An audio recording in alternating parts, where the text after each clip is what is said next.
أعوذ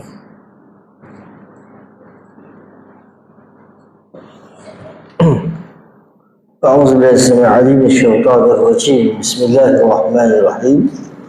الحمد لله رب العالمين، والصلاة والسلام على أشرف الأنبياء والمرسلين وعلى آله وصحبه أجمعين. سبحانك لا علم لنا إلا ما علمتنا إنك أنت العليم الحكيم. ولا حول ولا قوة إلا بالله العلي العظيم. رب اشرح لي صدري ويسر لي أمري واحلل عقدة من لساني يفقهوا قولي. Amma ba'du.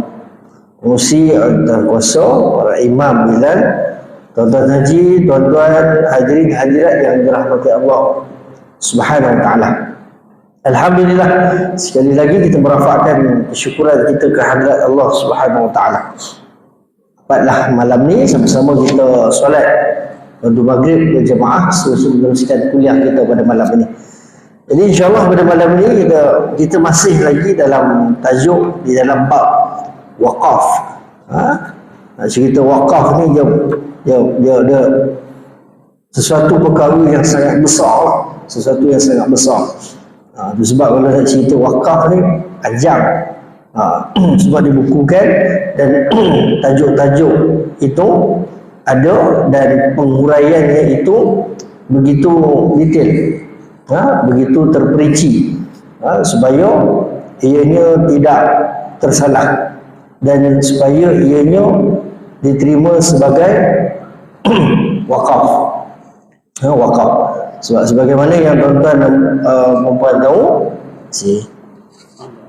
wakaf ini satu instrumen yang sangat penting lah dalam kehidupan, sebagaimana yang telah diterangkan sebelum ini. Jadi hadirin hadirat yang dirahmati Allah Subhanahu wa taala. Jadi malam ni kita akan masuk tajuk kecil lagi berkenaan dengan harta wakaf yang tidak alih.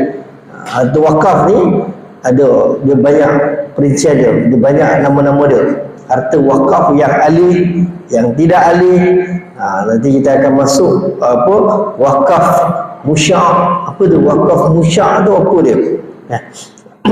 Okey, wakaf harta tidak alih. Okey, harta yang tidak alih, apa dia?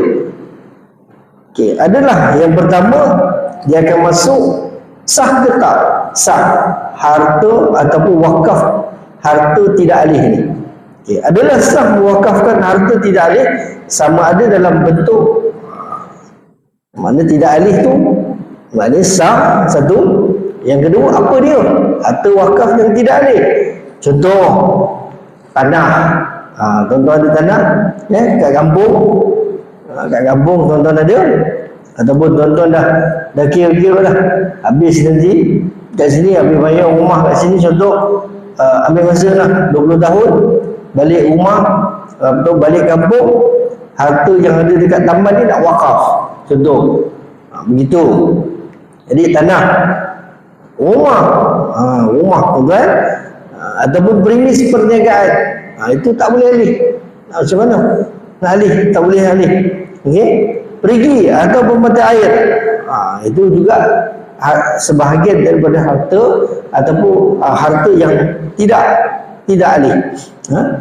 Sebagaimana ia boleh mendatangkan faedah sama ada ketika itu juga atau kemudian tak kisah pada masa itu ataupun pada masa kemudian. Jadi itu maknanya sah ke tak sah harta yang tidak alih ni.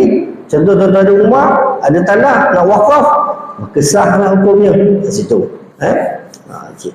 Hukum ini berdasarkan kepada Al-Quran dan Sunnah dan amalan para sahabat Nabi SAW. Jabir radhiyallahu anhu berkata, tiada seorang pun di kalangan para sahabat yang berkemampuan tetapi tidak mewakafkan hartanya. Sahabat-sahabat ni tuan-tuan, sahabat-sahabat Nabi SAW. Ya, kalau kita kenal ni beberapa orang je yang kaya raya. Sayyidina Uthman Ibn Affan, itu orang kaya tuan-tuan. Sayyidina Abdul Rahman bin Auf, itu juga antara di kalangan mereka yang kaya raya. Sebahagian sahabat-sahabat lain dia tak kaya, dia biasa, simple. Dia simple. Kadang-kadang pun nak cerita miskin pun miskin jugalah, sebab dia tak berhajat tuan-tuan. Dia harta kekayaan ni dia tak berhajat. Kalau tuan-tuan duduk di Madinah tu tuan-tuan, dia ada satu kawasan Ahlus Suffah. Nabi SAW tu, pusara Nabi SAW kan, rumah Nabi SAW belakang tu ada Ahli Suffah. Ahli Suffah ni kerja dia apa, terima Nabi sampai wahyu dia terima, dia dengar okey rekod. Dia tu yang ada ceritanya, tulis kat pelepah, tulis kat mana lah ayat Quran sampai.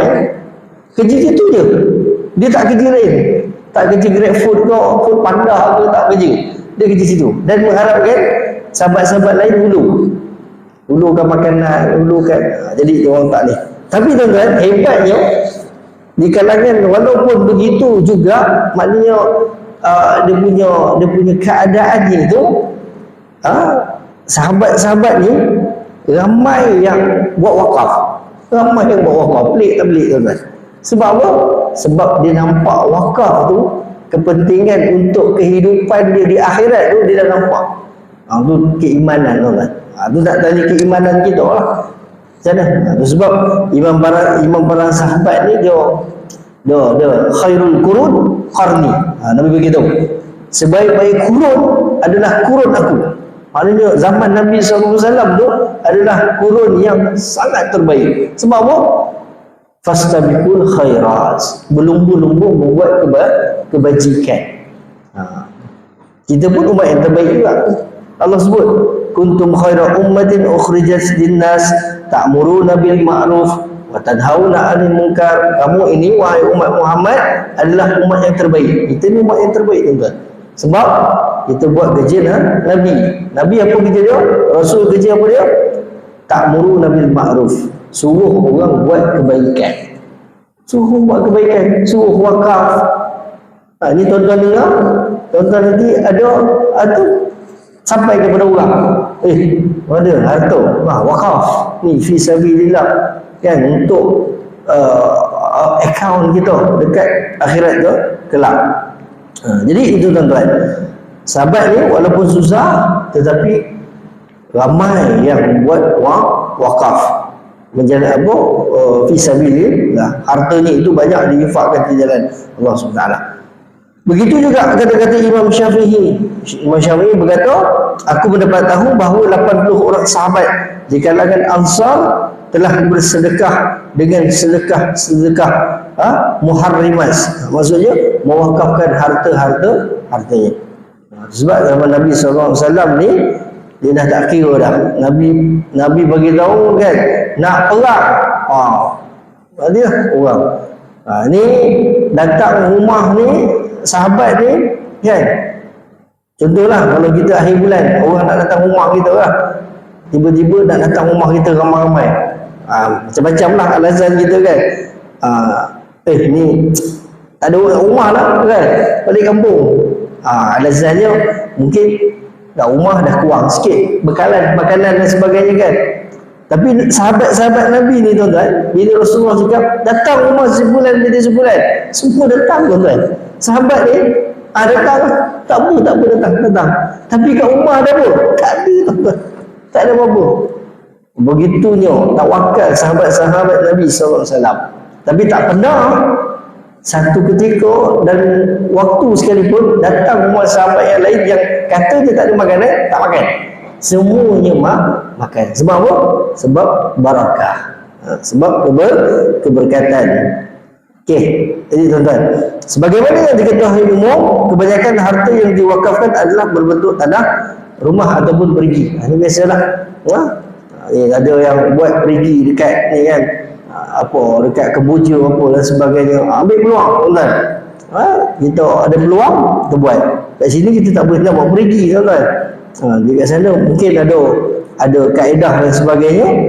Buat sekurang-kurangnya ianya boleh menjana pendapatan kita di akhirat kelak. Itu boleh sebut lah. Ni kita dalam tajuk wakaf ni sekurang-kurangnya dah ada satu lah. Sekurang-kurangnya ada satu sijil wakaf. Sijil wakaf. Sijil wakaf. Tuan derma ke apa kan?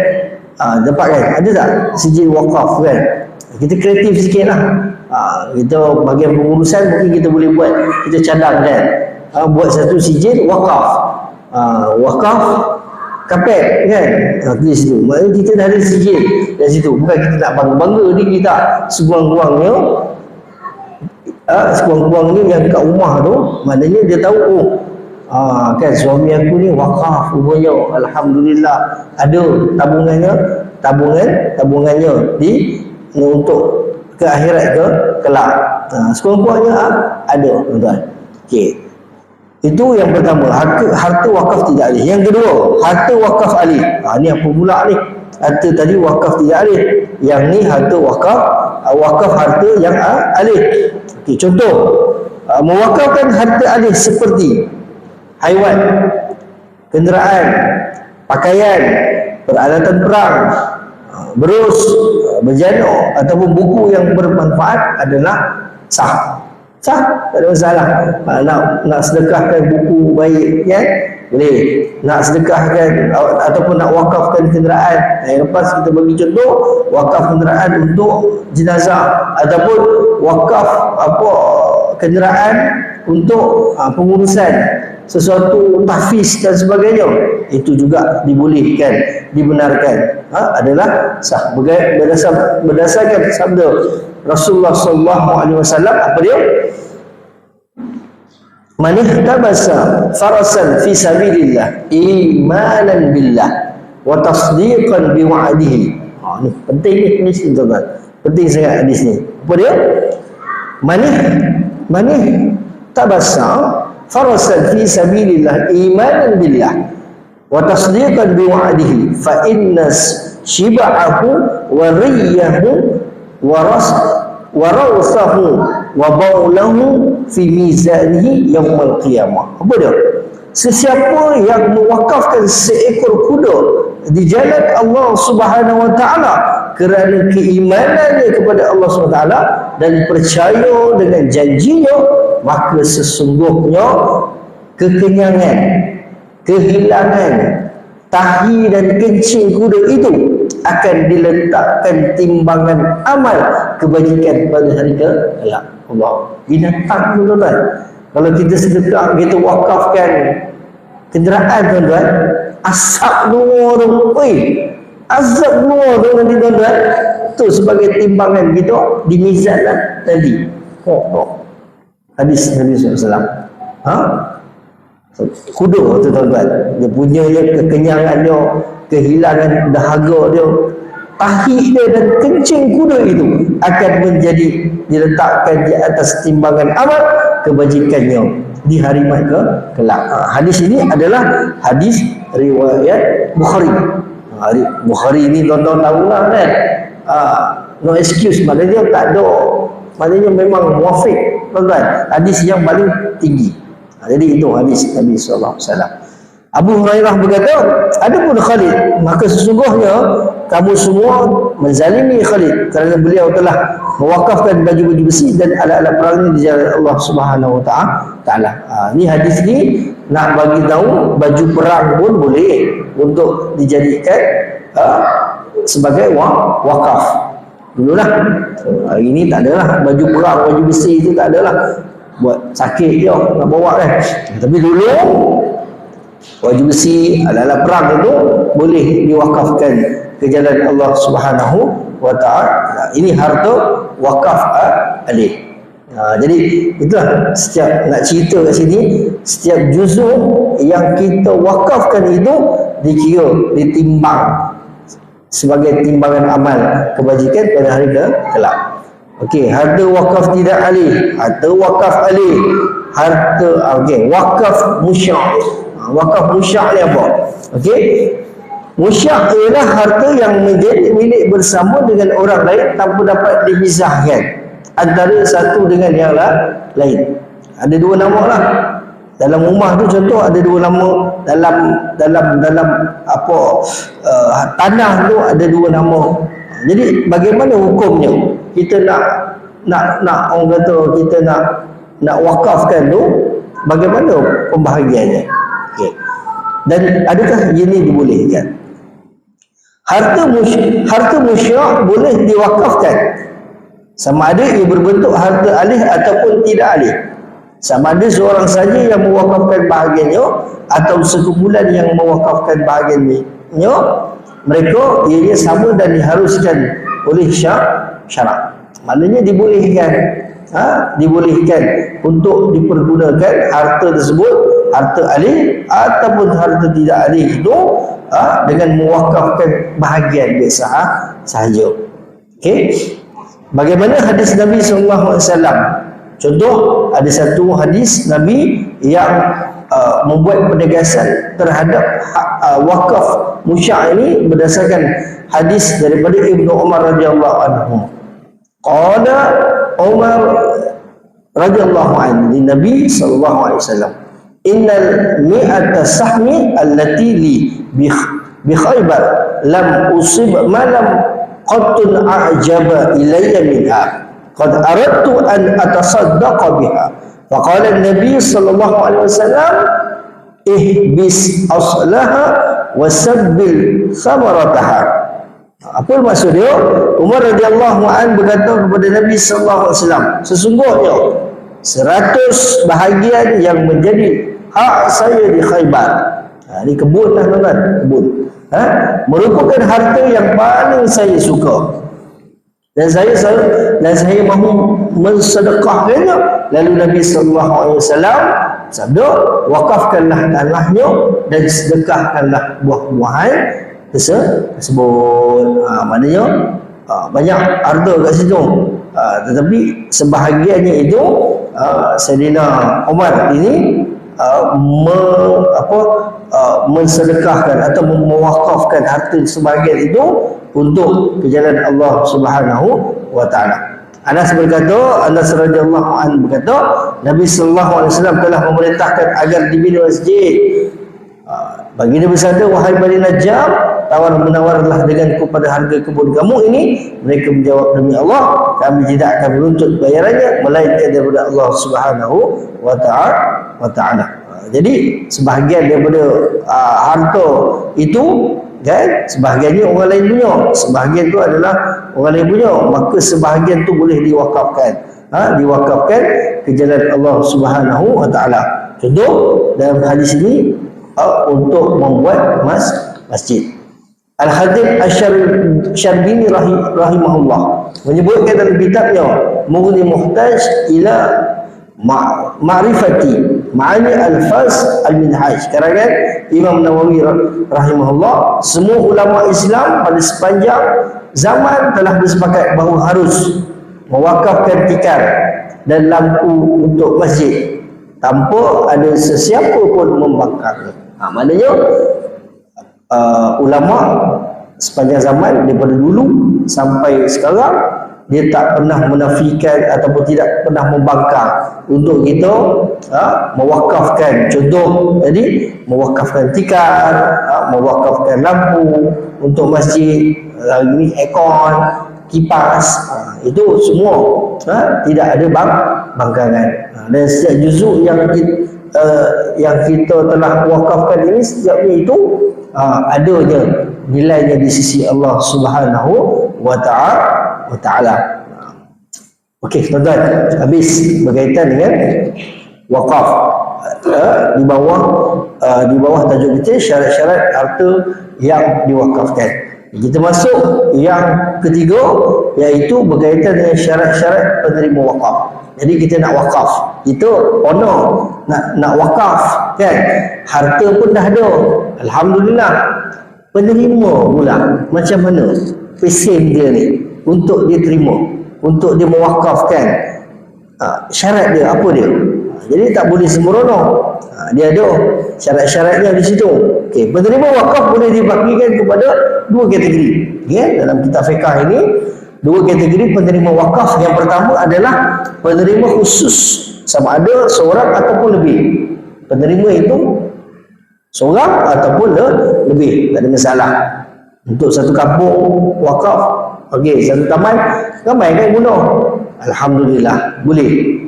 Untuk seorang saja boleh, tak ada masalah penerimanya. Okey, yang kedua, penerima tidak khusus. Contohnya mewakafkan kepada golongan tertentu seperti golongan fakir. Jadi itu dua kategori yang kita kena tahu.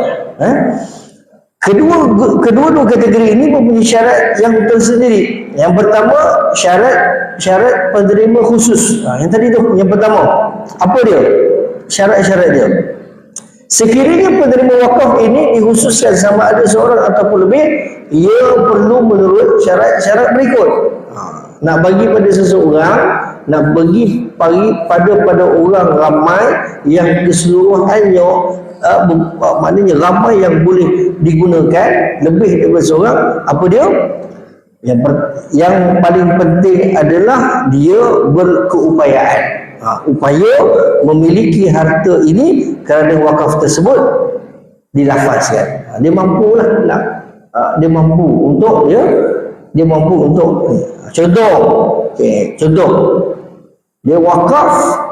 Saya wakaf untuk almarhum, untuk orang mati.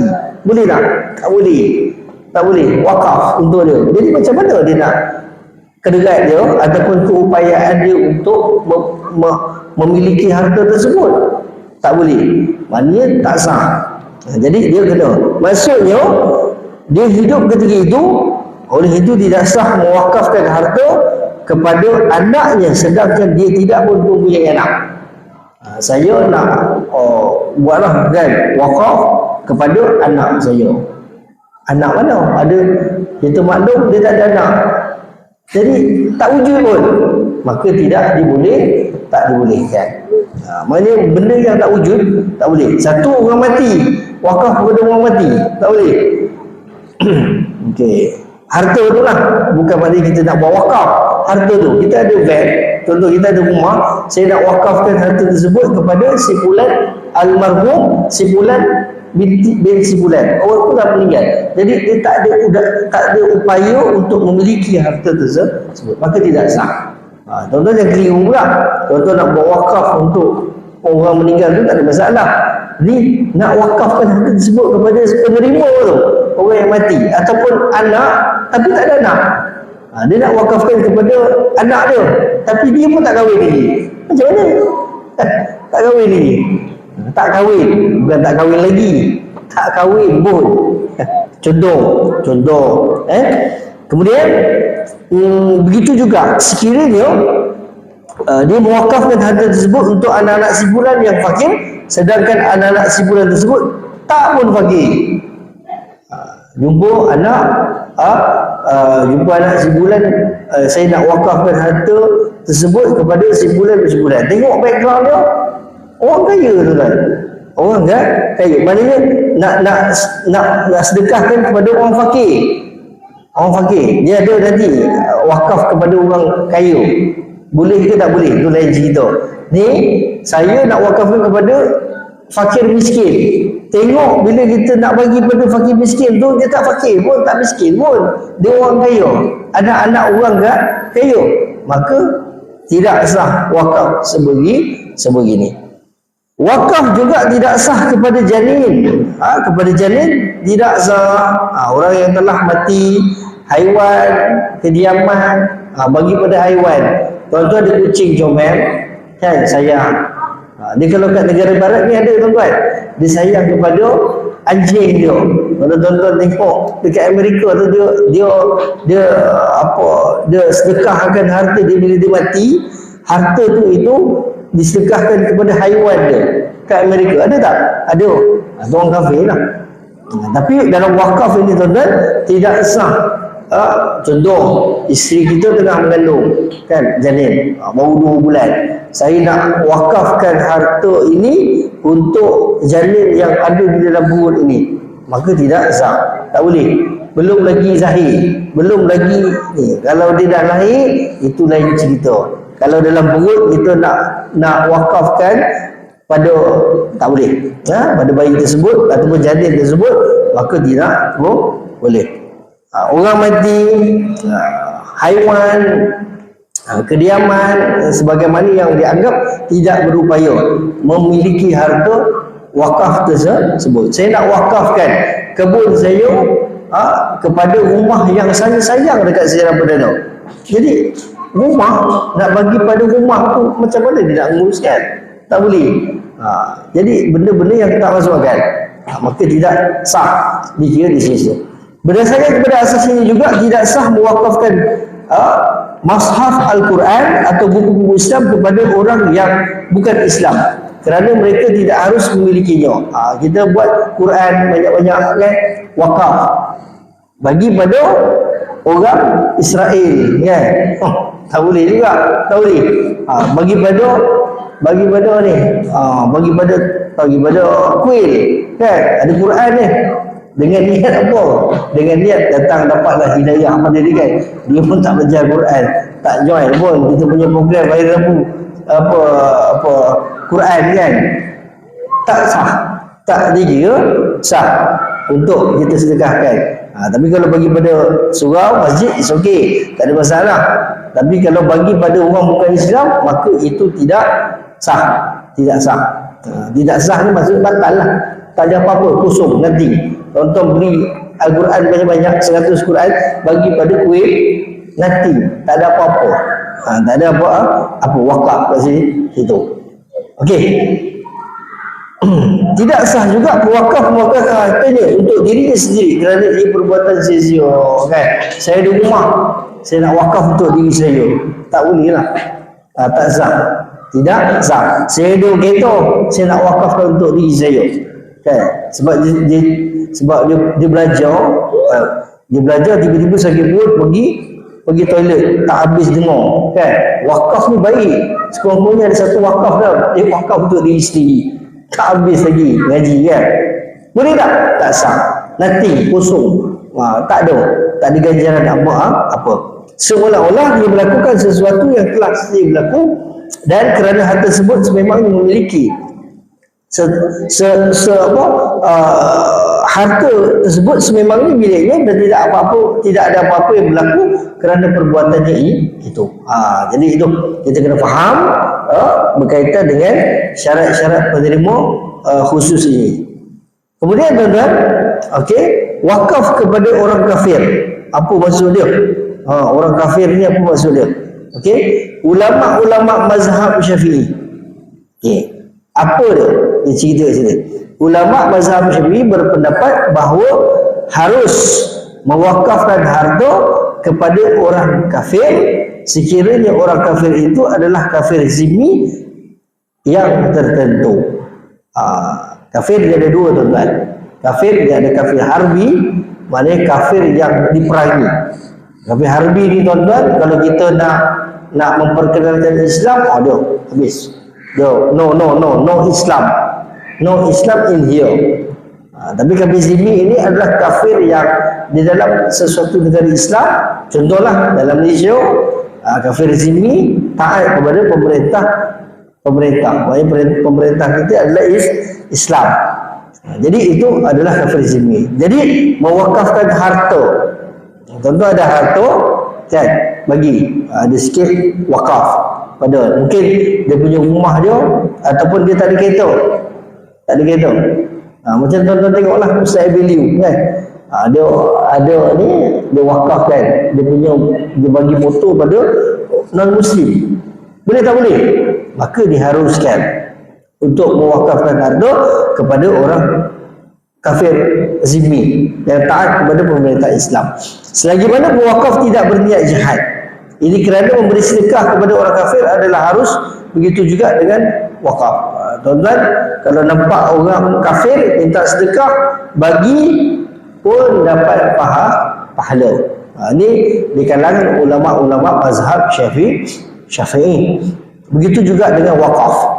Jika didapati ada kemungkinan penerima wakaf akan melakukan maksiat dengan harta tersebut, maka wakaf tersebut tidak sah kerana maksiat tersebut akan menghilangkan hikmah dan tujuan wakaf.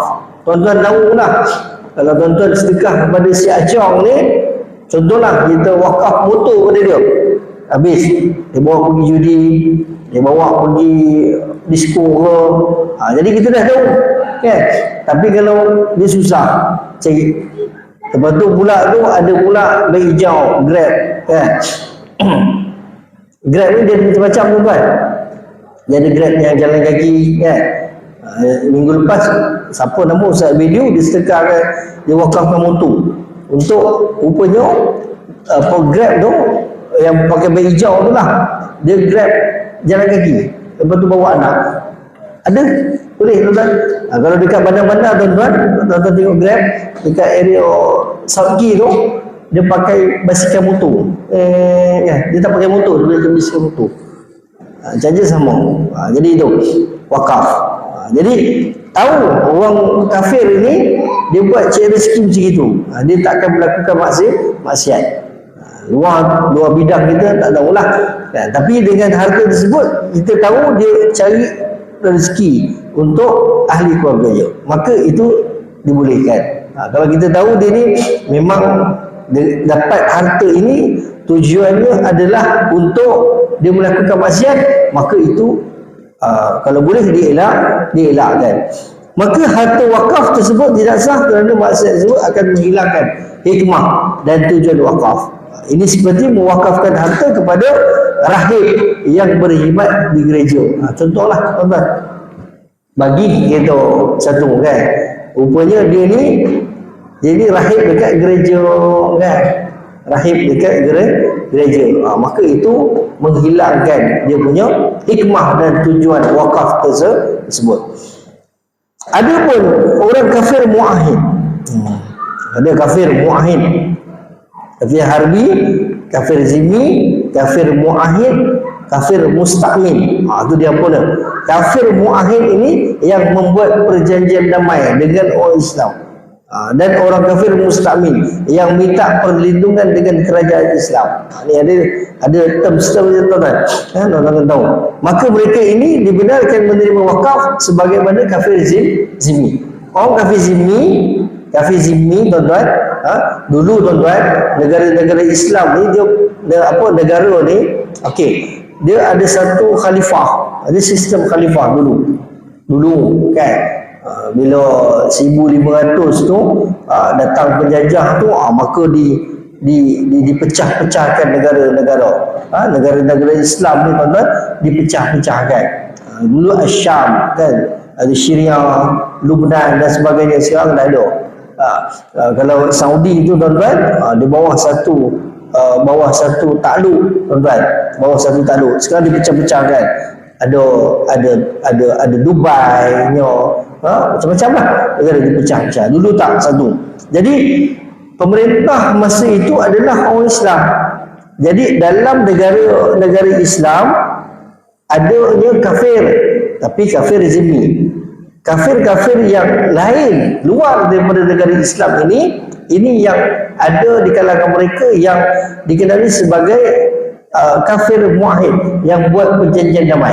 Tak nak berperang dengan orang Islam, tak boleh. Dia tahu kalau dia perang dengan orang Islam, habis dia akan kalah dan dia akan kalah lah. Jadi dia buat perjanjian. Okay. Yang kedua, kafir musta'min, minta perlindungan dengan orang Islam, dengan pemerintah Islam. Kami minta dengan sebab biasa orang kafir ni tuan-tuan, dia kena bayar jizyah, dia kena bayar cukai. Orang Islam dulu tuan-tuan, dia tak bayar cukai, dia bayar zakat nama dia. Tapi bila macam sekarang ni dia dah masuk dengan penjajahan dan sebagainya, rata-rata tu cukai tu diperkenalkan lah. Jadi itu benda yang tu. Dan nanti tuan-tuan, akhir zaman nanti cukai itu dah tak ada untuk orang Islam, semuanya berkaitan dengan zakat. Dan sampai satu tahap nanti zakat terlebih-lebih tuan-tuan, orang kaya semua. Orang Islam ni adalah orang kaya. Itu ada zaman dia tuan-tuan. Bila tu jangan tanya saya lah, saya pun tak tahu bila. Tapi setakat hari ni orang masih lagi nak zakat lah. Tapi alhamdulillah zakat pun hari ni main peranan tuan-tuan. Tadi dekat UTHM dekat 1 juta kan, wakaf ataupun majlis agama ni dia bagi pada UTHM buat pusat dialisis, mesin 2 dialisis. dekat UTHM. Jadi mungkin ada pelajar-pelajar, ibu bapa, orang sekeliling, peraja tu memerlukan dialisis, dia pergi. Free tuan-tuan. Free of charge. Tuan-tuan tahu dah kalau dialisis ni berapa kos dia kan. Satu kali tu 300. Seminggu 3 kali. 3 kali 3 9, dia 4 kali 1,200. Itulah.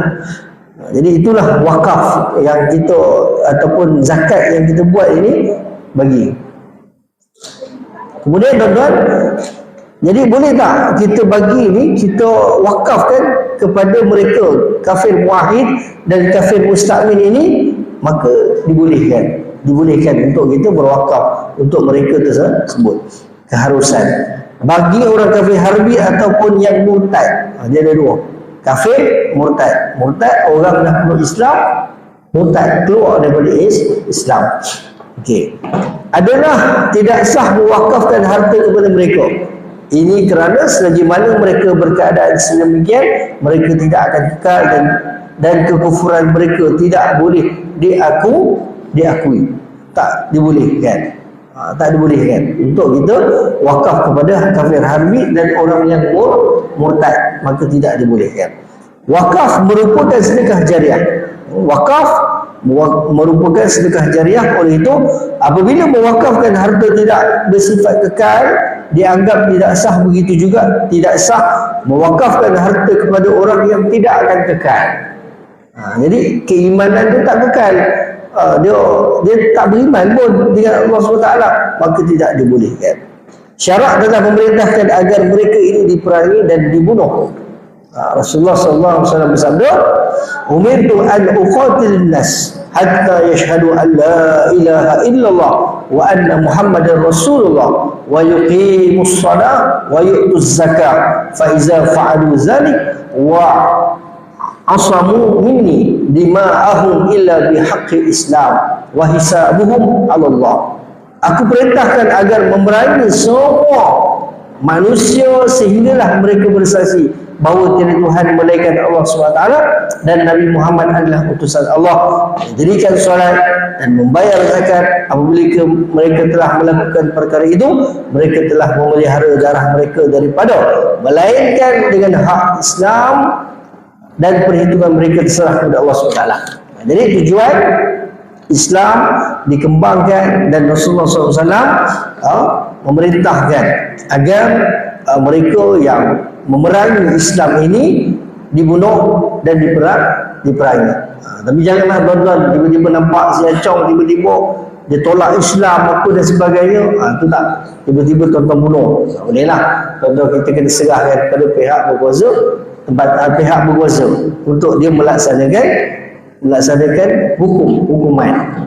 Jadi kita pun nak kena smart jugalah, nak kena bijak juga tuan-tuan. Tahu tiba-tiba kan ada yang tiba-tiba dalam Twitter ke, dalam TikTok ke, dalam Facebook ke, mengoyan apa, tiba-tiba dia benci Islam ni kan, tiba-tiba dia benci Islam. Kita aim dia kan, pergi rumah dia, cari rumah dia, jom kita bunuh dia beramai-ramai. Janganlah, jangan macam itu. Bukan jangan kita serahkan kepada pihak berkuasa. Jangan ambil tindakan, nanti kita pula yang susah. Tetapi kalau dulu Nabi SAW, khususnya kalau macam Sayyidina Umar Al-Khattab kan, ni orang paling garang tuan-tuan. Dia kencing, orang Badui kencing dalam ni tuan-tuan, dalam masjid. Nak apa? Penggalan ni Rasulullah kan. Rasul kau bagi tahu aku penggal. Tu tuan-tuan. Tu lain, tu masa tu. Sekarang ini dia kita ada peraturan tertentu. Tapi diperangi golongan sebegini. Dengan hak Islam bermaksud apabila mereka melakukan sesuatu perbuatan mengakibatkan mereka menerima hukuman sama ada pada harta atau jasad mereka, maka mereka akan dihukum qisas. Dihukum qisas, bunuh. Di situ perhitungan mereka terserah kepada Allah SWT, berhubung isi hati mereka dan apa yang mereka rasakan. Dalam sebuah hadis lain, Nabi SAW bersabda apa dia? man baddala dinahu faqtulu. Sesiapa yang menukar agamanya maka bunuhlah dia. Ini hukum Islam, tuan-tuan. Ini tak boleh nak tolerate lah. Tapi kalau dia masuk dalam hukum kanun syariah, maka ada hukuman di situ. Tetapi ni kalau hukum sivil tak ada lah. Kalau hukum syariah, sebab pendakwaan itu dibuat dalam pendakwaan mahkamah syariah, maka boleh dijatuhkan hukuman kepada mereka ini, tuan-tuan hadirin. Jadi itu, tuan-tuan, yang kita telah kita telah maklum, wakaf kepada orang kafir ini maka tidak dibolehkan. Bukan setakat kafir, tetapi kafir yang zimmi, kafir yang zimmi, kafir yang muahid, kafir yang musta'min ini dibolehkan untuk kita berwakaf kepada mereka. Dan wakaf itu yang kita laksanakan itu diberikan kepada mereka ini, diberikan ganjaran di sisi Allah Subhanahu Wa Taala. Melainkan dua orang ini, kafir harbi dan mereka yang murtad, yang perlu diperangi oleh orang Islam. Yang kedua, kita masuk syarat-syarat penerima tidak khusus.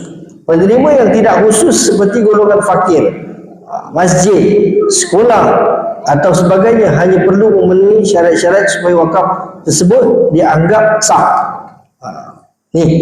Syarat-syarat penerima tidak khusus. Tadi khusus, kita berikan kepada individu ataupun lebih daripada seorang. Yang kedua, penerima tidak khusus. Contoh, kita memberi sesuatu tidak khusus kepada golongan fakir saja, kita beri kepada masjid, beri kepada sekolah dan sebagainya, perlu memenuhi beberapa syarat supaya supaya boleh dianggap sah. Wakaf tersebut mestilah tidak bertujuan jahat atau berbentuk maksiat, kerana hanya membantu penerima melakukan dan mengekalkan maksiatnya.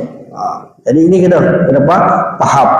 Tak adalah, kalau surau masjid takkanlah nak buat maksiat kan dengan harta tersebut.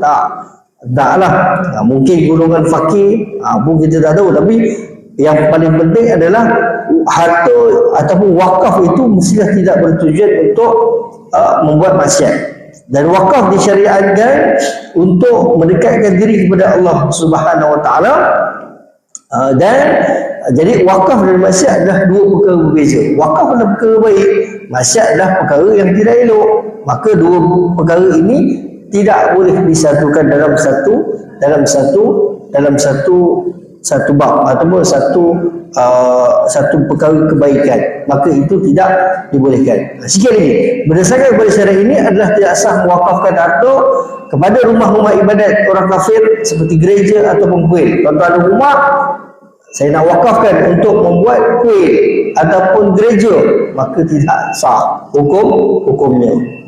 Sama ada harta ini diwakafkan untuk pengurusan permadani, lampu, untuk pembinaan atau untuk keindahan atau untuk sebagainya. Tahu kan, seberang sana ada kuil nak dibina, saya nak sedekahkan lampu lah kan. Puas dah lampu siram perdana ni dah banyak, saya nak sedekahkan lampu pula dekat kuil sebelah. Maka wakaf, maka tidak dibolehkan dengan tujuan tersebut. Begitulah juga contoh wakafkan senjata untuk perompak-perompak, pengacau-pengacau, itu tak dibolehkan. Tidak dibolehkan. Dan dengan keterangan ini jelaslah bahawa mewakafkan harta kepada fakir miskin, ulama, qari-qari, pejuang-pejuang Islam, atau mewakafkan harta kepada Kaabah, masjid, sekolah, kota, hospital, dan wakaf harta untuk mengkafankan jenazah adalah harus diisi syarat. Tuan-tuan, beli kit jenazah wakaf dekat surau, tuan-tuan dapat pahala. Bahkan inilah amalan yang digerakkan oleh agama dan diganjar dan dijadikan ganjaran pahala di sisi Allah Subhanahu Wa Taala. Jadi itu, tuan-tuan. Syarat antara syarat-syarat penerima yang tidak khusus. Dan minggu hadapan insyaAllah kita akan masuk sikit lagi beberapa tajuk kecil, iaitu bagaimana harta, bagaimana wakaf, boleh tak diwakafkan harta ini kepada orang kaya. Orang kaya, adakah dibolehkan? Adakah dibolehkan? Dan kita akan masuk berkaitan dengan takrif fakir, miskin dan kaya dalam konteks wakaf, wakaf. Jadi itu minggu depan kita akan huraikan daripada lebih lanjut. Jadi tuan-tuan hadirin hadirat yang dirahmati Allah SWT, yang baik itu daripada Allah SWT, yang buruk itu kelemahan di saya sendiri. Jadi untuk setakat ini pada malam ini, wabillahi taufiq wal hidayah. Assalamualaikum warahmatullahi wabarakatuh. Kita tangguhkan dengan tasbih kafarah dan suratul Asr. Subhan